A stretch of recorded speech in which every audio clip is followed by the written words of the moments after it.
Researcher Michael Saylor hopes the tiny nanoparticles in this vial that light up in the dark may one day make treating cancer easier than putting a Band-Aid on a cut. First, they've got to light up, they've got to glow. The second is they've got to find the tumor. I had to go in for a biopsy, and a week later I found out that it was cancer.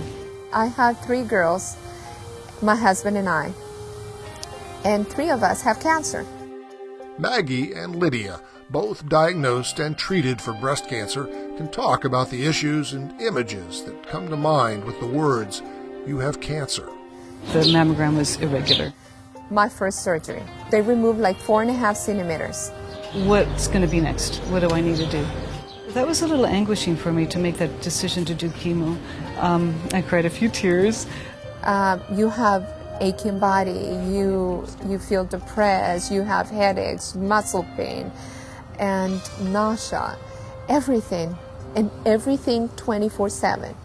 At the University of California, San Diego, Saylor is working to dramatically change those images and how cancer is treated.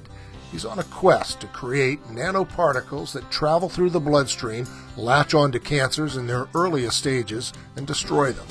Ideally, you'd like to find the tumor when it's just at 1 cell level, a single cell of a cancerous tumor that's just starting to form. We can't do that now, but one of the really long-term goals of nanotechnology is to be able to do that. What Saylor has done for the past 20 years is figure a way to make nanoparticles that seek and destroy certain cancers in mice. The NSF has been key for my research program.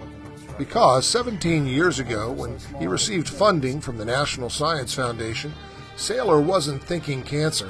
He was trying to figure out how to make nanoparticles. We didn't think about putting them in the body. We just thought, oh, well, we can take these little silicon chips and break them up and make nanoparticles out of them. Why silicon? Because silicon can degrade in the body to harmless byproducts.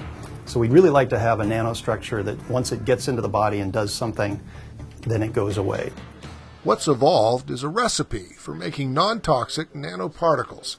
First, take a silicon wafer, the same used to make computer chips, and turn it into a sponge using an electrochemical bath. It punches tiny holes into the wafer, each 10,000 times smaller than the diameter of a human hair. Those holes are small, but they're not so small that you can't load a drug into those pores. What they are very small silicon sponges, but they're not that small. They're still pretty big. The next step is to turn the spongy wafers into nanoparticles. So what we have here is an ultrasonic bath, basically a jewelry cleaner.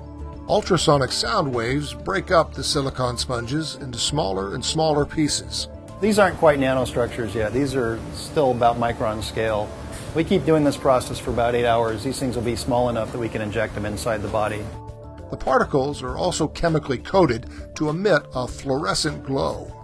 And we want them to get into the body, swim around inside the body, find the tumor, and then glow, and then allow us to be able to image them.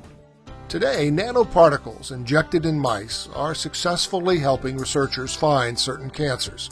Saylor hopes in 5 to 10 years, these materials will be proven safe and effective for humans. So that's one of the goals of nanotechnology, is that we can build these vessels that can hold a drug that would normally be very toxic to the body.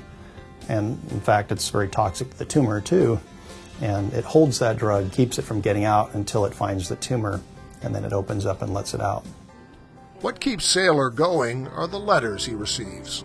They're dying every day, and I get letters, I'm dying of cancer, my wife is dying of cancer, my son is dying of cancer, my nephew is dying of cancer, can you help us?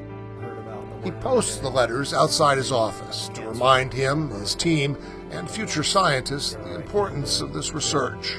Having the personal interaction with an old friend whose husband died of cancer, and now actually her mother-in-law has got cancer, and now she's afraid that her daughter's going to have the same cancer because it's a genetic indication there. You do what you can do. Being a cancer survivor, I really do believe that early detection is vital. The less that they have to remove, the sooner that you get the diagnosis, the better quality of life we're going to have. If they could target just the cancer cells, oh, that would be amazing.